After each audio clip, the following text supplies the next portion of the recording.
သူရုတ်တရက်ထိတ်လန့်တကြနိုးလာခဲ့တယ်။အောက်ကိုငုံကြည့်လိုက်မိတဲ့ခဏမှာပဲသူစီကအော်တန်ကြီးထပ်သွားတော့တာပါပဲ။သူရဲ့တကယ်ခြေထောက်ဒီနေရာမှာစရုပ်ခြေထောက်ဒီကိုခဏကိုနဲ့တွဲဆက်ထားတာကိုမြင်လိုက်ရလို့ပါ။ဒေါသနဲ့ကြောက်စိတ်တွေမွင်းထူသွားပြီးတကားကိုဝုန်းခနဲ့ကန်ဖွင့်ပြီးလမ်းပေါ်ကိုပြေးထွက်ခဲ့မိတယ်။အပြင်ကလူတွေကသူ့ကိုတင်းနဲ့တင်းနဲ့ချက်ချင်းဝိုင်းချင်းကြပေးမယ်အဲ့ဒီအချိန်မှာပဲသူ့ရဲ့ခြေထောက်တစ်တီစီကနေထူးဆန်းပြီးအားကောင်းငါနဲ့စွမ်းရည်တွေစီးဆင်းလာတာကိုသူခံစားလိုက်ရတယ်မြတ်တောင်တစ်ခါအတွင်းမှာပဲမိသားရာကြီးအကွာဝေးကိုသူရောက်သွားခဲ့တယ်သူ့ရဲ့အရှိန်ကဘလောက်တောင်မြန်တယ်လဲဆိုရင်ကြီးစံတွေတောင်သူ့နောက်ကိုမမီနိုင်တော့ပါဘူးသူ့နာမည်က Nick ပါလွန်ခဲ့တဲ့ရက်ပိုင်းအထိတော့သူဟာ MIT တက္ကသိုလ်ကကျောင်းသားတစ်ယောက်ပေါ့သူကစားတော်သလိုဟက်ကာတယောက်လည်းဖြစ်ပါတယ်။နက္ခတ္တဗေဒကနေပထဝီဝင်အထိသူမသိတာမရှိသလောက်ပါပဲ။ဒါပေမဲ့ငငယ်ကကလေးကခြေထောက်ယောဂခန်းစားခဲ့ရလို့ချိုင်းထောင်းနဲ့ပဲလမ်းလျှောက်ခဲ့ရတာပါ။အဲဒီနေ့ကသူဟာသူ့ရဲ့ချစ်သူဟေလီနဲ့သူငယ်ချင်းဂျိုနာလုံးနဲ့အတူခရီးထွက်ခဲ့ကြတာပါ။ပစ္စည်းတွေရွှေပြောင်းပေးဖို့ကူညီပေးရင်းနဲ့ပေါ့။ညနေဆောင်မှာတော့နက်နဲတဲ့ဟက်ကာတယောက်စီကနေသူ့စီ message တစ်ခုရောက်လာခဲ့တယ်။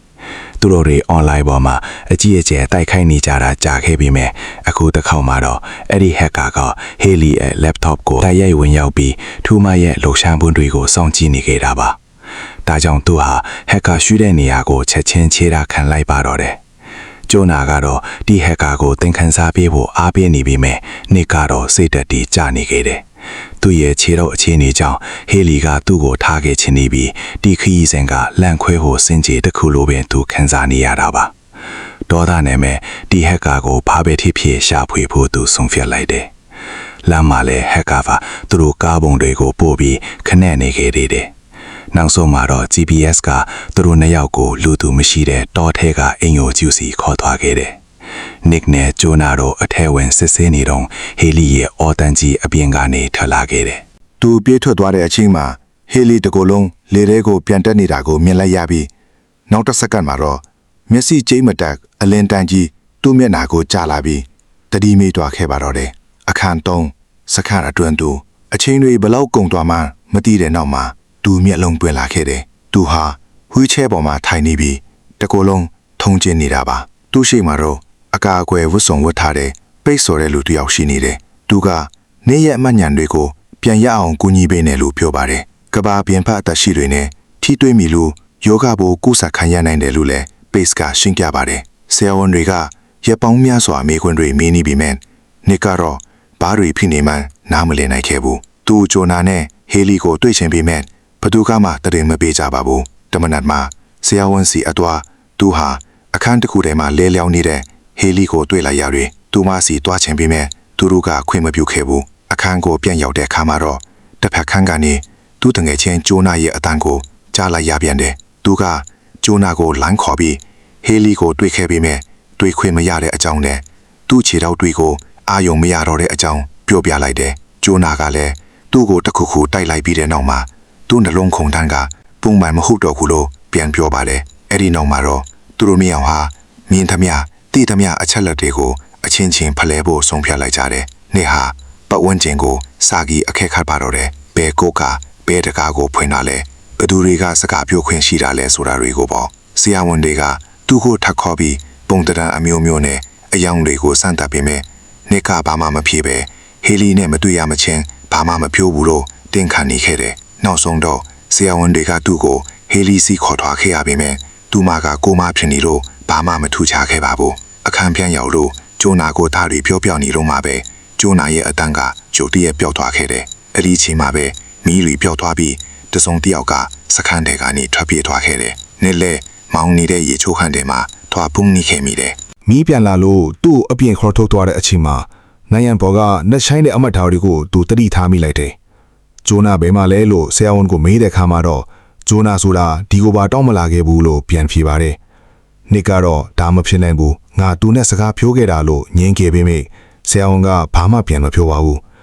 နစ်ကဂျိုနာကိုထပ်ခါလွှမ်းခေါ်ပေမဲ့ဘာအတန်းမှပြန်မကြားရတော့တာမို့ဂျိုနာထပ်ပြေးသွားပြီဆိုတာသူသိချသွားခဲ့တယ်ဒါကြောင့်သူလဲဟေလီနဲ့အတူဒီနေရာကနေထွက်ပြေးဖို့ဆုံးဖြတ်လိုက်ပါတော့တယ်သူဟာ ရေပေါင်းများစွာအတွင်းမှာတီထားသမျှကိုယ်တွေနဲ့လမ်းကြောင်းတွေကိုအလွတ်ကျက်ထားပြီးပါပြီအခင်းလေစွန့်စားထပ်ပြေးခြင်းနောက်ဆုံးတကားကိုရောက်ခါနီးမှာဆရာဝန်ကယူတရက်ပေါ်လာပြီးသူ့ကိုဖမ်းလိုက်တာကြောင့်နေသတိမိသွားခဲ့ပြန်တယ်ပြန်နိုးလာတဲ့အချိန်မှာတော့ဟီလီရဲ့ဘေးကကိုတင်ပေါ်မှာသူရောက်နေတာပါသူမကိုထီးဖို့ကြိုးစားပြီးမြဲဝန်ထမ်းတွေကတားရှိချခဲ့တယ်အဲ့ဒီမှာနစ်ကယုံရင်းဆန်ခတ်ထိပြီးကိုတင်ဘောကဖြုတ်ချသွားတဲ့အချိန်မှာတော့ဝန်ထမ်းတွေလန့်ပြီးထပြေးသွားကြတယ်။အဲ့ဒီခါမှာပဲနစ်ကသူ့ရဲ့ခြေထောက်အစစ်တွေနေရာမှာစက်ရုပ်ခြေထောက်တွေအစားထိုးခံထားရတာကိုတတိထားမိလိုက်ပြီးအခုဆိုသူလမ်းလျှောက်လို့တောင်ရနေပါပြီ။ဒီစက်ရုပ်ခြေထောက်တွေကအားအလွန်ကောင်းတာမို့တကားတွေကိုဝန်ကနေကန်ဖွင့်ပြီးရှေ့တိုးခဲ့တယ်။ဟေလီကိုလည်းခေါ်လာခဲ့တာပေါ့။ဓာတ်လေကနဲ့ဆင်းနေတော့မှဆရာဝန်ကသူ့ကိုလာတာပြီးအပြင်ထွက်ရင်ကြော်သားရဲ့အန်ဒီရဲ့ရှိနိုင်တယ်လို့ပြောပြီးမြဲနစ်ကတော့နားမထောင်ပါဘူး။ရိုင်းခေါင်းရှည်ကြီးကိုဖျက်ပြီးနောက်ဆုံးမှာတော့သူတို့စခန်းပြင်ပကိုထွက်နိုင်ခဲ့ကြတယ်။အပြင်ရောက်တော့ဟေလီလည်းတတိပြန်ရလာခဲ့တယ်။သူတို့ပတ်ဝန်းကျင်ကိုကြည့်လိုက်တဲ့အခါမှာတော့မိုင်ပေါင်းများစွာအထိဘာမှမရှိတဲ့တဲခန္ဓာအပြင်ကြီးဖြစ်နေတာကိုတွေ့လိုက်ရတယ်။လမ်းပေါ်ရောက်လို့ကားတစ်စီးကိုတားပြီးအကူအညီတောင်းတဲ့အခါကားမောင်းတဲ့အဖွားအိုကလိုက်ဖို့ဟိုသဘောတူခဲ့တယ်။ဒါပေမဲ့ခဏကြာတော့အဲ့ဒီအဖွားအိုကထူးဆန်းတာတွေပြောလာပြီးလမ်းလေကောင်းမှာကားကိုရပ်လိုက်ပါတော့တယ်။ပြီးတော့အရန်ကြောက်စရာကောင်းတဲ့အတန်ကြီးနဲ့တဟားဟားရေမောနေတာကြောင့်နစ်နဲ့ဟေလီတို့ကားပေါ်ကနေအမြန်ဆင်းပြေးခဲ့ကြတယ်။အနီးနားကစီးဆိုင်မှာဟေလီကိုနားခိုင်ထားပြီးနစ်ကတော့အကူနီးရှာဖို့ကြိုးစားပါတော့တယ်။ နိခအနီနာကဖုံးနဲ့အိမ်ကိုဆက်ဖို့စ조사ပြင်မယ်ဖုံးကပြက်နေလို့အပေါ်ပါပဲအဲ့ဒီအချိန်မှာပဲဟေလီကိုထားခဲ့လေကားကြီးကမောင်းထွက်သွားတာကိုသူမြင်လိုက်ရတယ်ဟေလီကအဲ့ဒီကားထဲမှာပါသွားပါပြီဒီကားသမားဟာဒေါက်တာလူဖြစ်ပြီးဟေလီကိုစမ်းသပ်ခန်းစီပြန်ခေါ်သွားတာဆိုတာနစ်ချက်ချင်းသဘောပေါက်သွားတယ်ဒါကြောင့်သူကားနောက်ကိုအမိလိုက်ပါတော့တယ်အန်တော်ဟိုကောင်းတာကသူ့ရဲ့စရုပ်ခြေထောက်တွေကြောင့်သူဟာအရှင်အဟုံးနဲ့ပြေးနိုင်နေတာပါကာနာကိုအမီရုပ်တဲ့ချိန်မှာပဲကာသမားကတကားဖွင့်ပြီးသူ့ကိုတိုက်ချလိုက်ပါတယ်။ဒါပေမဲ့နစ်ကတော့ဟေလီကိုဘေလိုနင်းနဲ့မဆိုပြန်ခေါ်ဖို့ဆုံးဖြတ်ထားပြီးသားပါ။ဒါကြောင့်ကားနောက်ကိုထပ်ပြီးအပြင်းထန်လိုက်ပြန်တယ်။ကားကဘလောက်ပဲမြန်နေပါစေ